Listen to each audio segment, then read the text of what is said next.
of school leavers. The CBI has claimed that each household benefits to the tune of £3,000 a year as a result of our EU membership. Independent observers have condemned that as a dishonest figure. Do you still stand by it? We do stand by it. It was a literature survey of existing studies because we wanted to put together something that was easy to understand. We're not saying it's accurate. We're not saying it's definitely the right number. It's not accurate. But we're saying that because estimates like that are very difficult to do, and actually, as you know, there was a range put around it.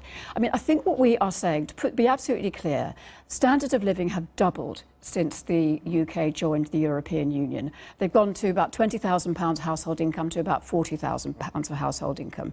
We are saying that a proportion of that has been as a result of membership of the European Union, and that independent studies would support that. And you're right, you did no original research for this at all. No, we never All you claimed did was to. I understand that, I'm explaining to our viewers.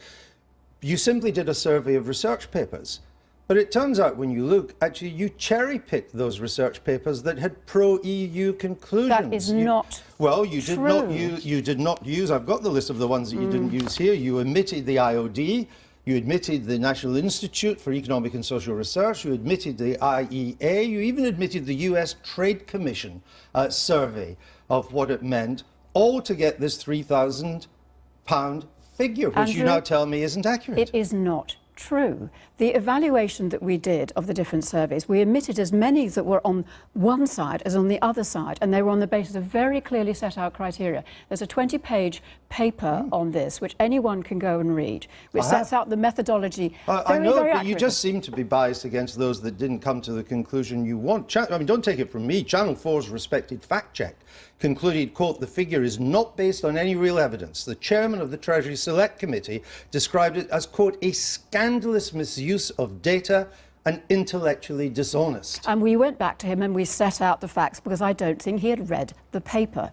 It is not intended to be anything other than an assessment of consensus views over the last 10 years. Just not, I mean, there's nobody more consensus than the National Institute of Economic and Social Research, but you didn't include that. The House of Commons Library did include these and gets a different result.